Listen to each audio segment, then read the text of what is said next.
Chers apprenantes et chers apprenants, ravi de vous retrouver une nouvelle fois dans cette séquence vidéo concernant le chapitre de métamorphisme et sa relation avec la tectonique des plaques.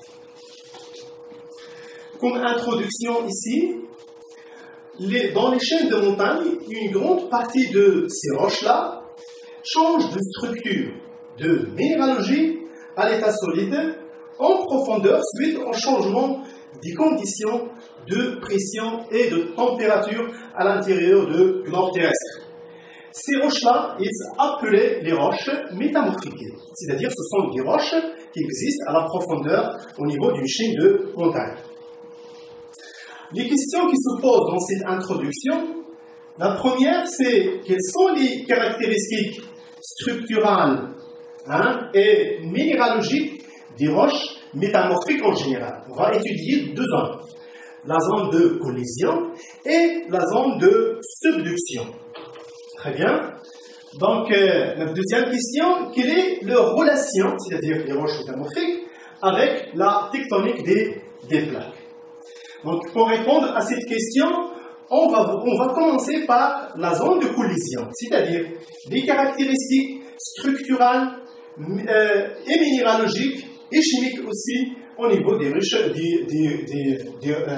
roches métamorphiques au niveau de la zone de collision.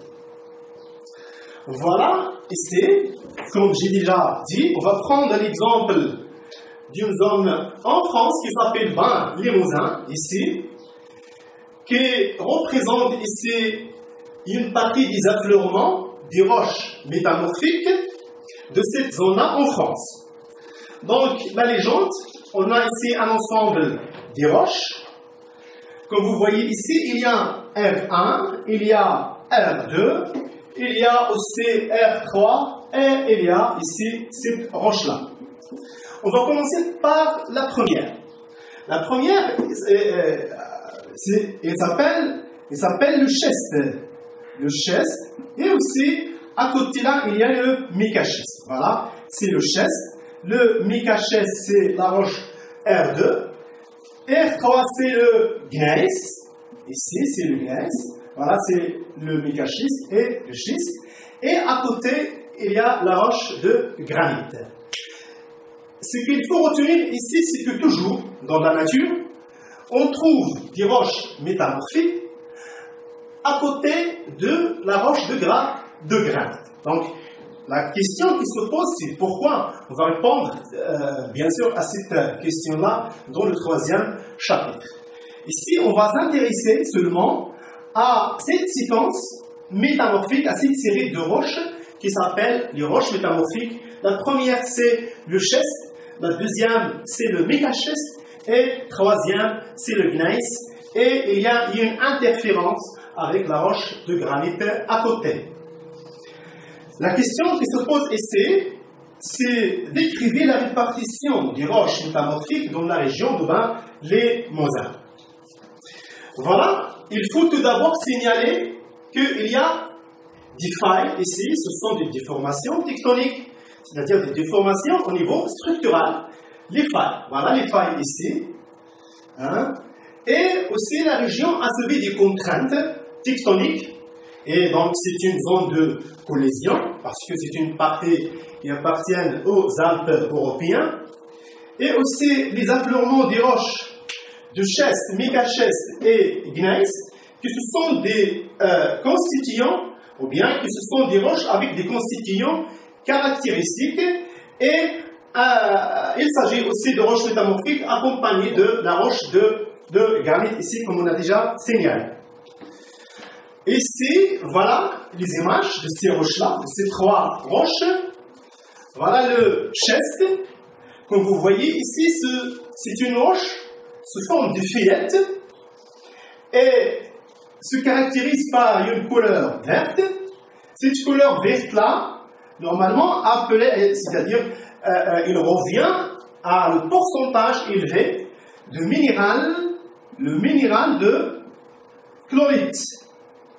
Donc, le chlorite, c'est le minéral responsable de cette couleur de schiste. Et comme vous voyez ici, au niveau de la structure de cette roche, sont forme des feuillettes étagées. Voilà. Donc on passe maintenant à la deuxième roche, c'est le micaschiste.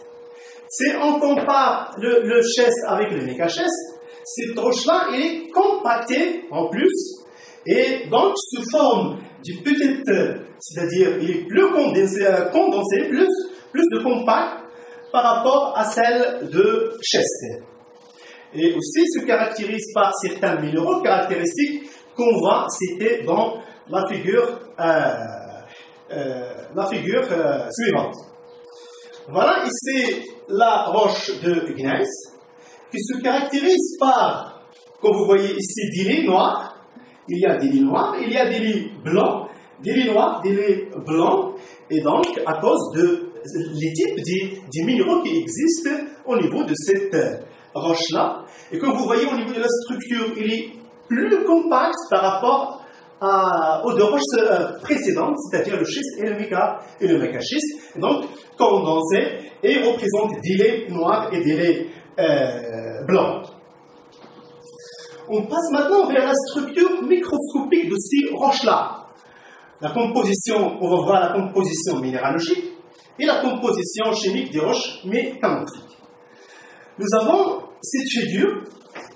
C'est une figure très essentielle. Il y a beaucoup de données, il y a beaucoup de connaissances ici. On commence par l'observation à l'œil nu de ces roches. Voilà le schiste, micaschiste, gneiss. Ce sont des roches précédentes. On commence par l'observation microscopique, c'est-à-dire la lame mince. L'observation microscopique, voilà du schiste, micaschiste et gneiss. Et on va analyser cette composition. On commence par caractéristiques structurales. Les caractéristiques structurales sous forme de laitage, c'est-à-dire sous forme de feuillettes, et on peut dire aussi la structure schisteuse ou bien la schistosité. Schisteuse ou bien schistosité. On passe vers le micaschiste. La structure, on peut dire structure schisteuse et foliée, c'est-à-dire il représente des feuillettes, mais il est compact en plus, et donc il s'appelle foliation. البنية المورقة schistия بالنسبة للشيستوزيتي والبنية المورقة بالنسبة la foliation, c'est-à-dire entre les deux. Et la roche de gneiss, au niveau de la structure, c'est la foliation à cause de l'augmentation de pression et de température à la profondeur. Et donc, cette roche-là devient plus condensée, plus de compaction, et elle donne la structure de foliation. Concernant, ici, on va commencer par la composition minéralogique, très importante. Cette roche de schiste contient le quartz, il contient le silicite, et chlorite. Voilà le minéral essentiel, c'est le chlorite qui est responsable de la couleur de cette roche. Le micaschiste, il contient toujours le quartz, il existe dans les trois types de roches, et aussi muscovite et la biotite. Lorsqu'on parle de ces types, bien les deux types de minéraux, on parle de mica, ça s'appelle le mica blanc, mica noir. Le mica blanc, c'est le muscovite, mica noir, c'est la biotite. Et le gneiss, qui se caractérise toujours par l'existence bien la présence du quartz, le feldspate potassique et la biotite et la disparition de muscovite. Voilà la composition minéralogique de ces trois types de roches. Il reste que le signal de H2O, ou bien la composition de H2O.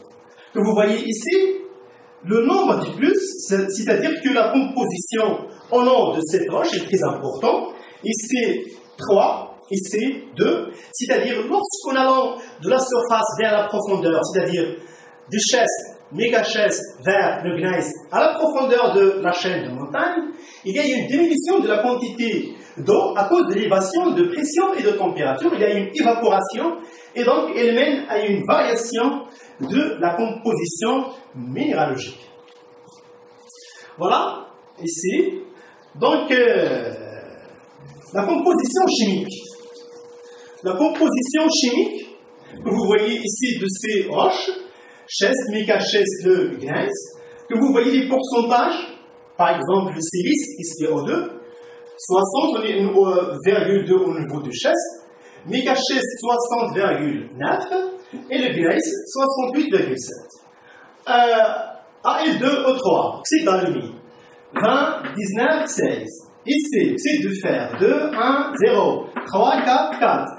Les valeurs sont presque sont égales. Hein? Ce sont des valeurs légèrement approchées de Z, ce qui fait que les minéraux ou bien les éléments chimiques qui existent au niveau de ces trois types de roches, ils sont les mêmes, c'est-à-dire la même composition chimique. L'analyse de ce tableau mène à composition ici, composition chimique, elle est identique. Et identique dans les trois types de roches. Lorsqu'on dit que la composition chimique est identique, est la même, c'est-à-dire que ces roches-là ont même origine. Même origine, c'est-à-dire elles ont la même roche mère. يجيو من نفس الصخرة الأم ولكن كيتبدلوا مع ازدياد ديال العمق نظرا لارتفاع درجة الحرارة والضغط وبالتالي كتغير البنية وكتغير التركيبة المعدنية ولكن التركيبة الكيميائية كتبقى هي. Voilà. Il y a notre signal ici, c'est que ces minéraux, ou bien ces minéraux-là qui existent au niveau des roches métamorphiques, ils contiennent toujours ici l'alumine. Silice, alumine. Silice, alumine. Toujours. C'est-à-dire, c'est pour cela nommé ce qu'on appelle des silicates alumine. Silicates d'alumine. كنسميوهم سيليكات الالومين علاش لان توجور كنلقاو فيه السيليس الالومين السيليس la composition ou bien la formule chimique de ces minéraux ديال les roches métamorphiques on trouve toujours silice et alumine, c'est pour cela nommé les silicates d'alumine. Très bien. On veut faire ici récapitulatif de tout ce qu'on a dit. Donc, suivez avec moi, c'est un résumé. Nous avons par exemple une chaîne montagne ici. Voilà en haut les roches sédimentaires. Seulement, Ishara, sédimentaires, ce sont des roches sédimentaires. Lorsque la pression et la température augmentent, on trouve ici le schiste, c'est le début de métamorphisme. On trouve ici le mica schiste. Et à la profondeur, on trouve le gneiss. Donc, je veux parler ici sur la composition minéralogique, c'est-à-dire les minéraux. Voilà, les minéraux ici. Le premier, c'est le quartz. Toujours, il existe le quartz. Le quartz plus chlorite, rôle essentiel, plus silicite. Voilà les minéraux du schiste. Ici, c'est le quartz. C'est le quartz plus quoi? Mica. Alors, c'est pas عامة. فيها mica noir et mica blanc. Il est quand même la mica noir, c'est la biotite. Quand la mica blanc, c'est muscovite. Voilà.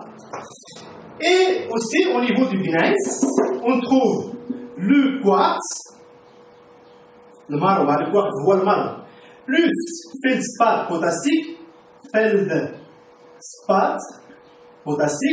et plus quoi? Plus la biotite, et donc on a dit la disparition de la muscovite. C'est ça la composition hein, la composition minéralogique. Il nous reste ici la structure, caractéristique structurale. La structure, voilà, structure. Cette structure se caractérise au niveau du schiste par la schistosité, et ici, schistosité plus quoi? Plus foliation, hein? Et ici, au niveau du gneiss, c'est la foliation, binya muwarraqa. Binya muwarraqa. Là, il y a la schistosité schistée.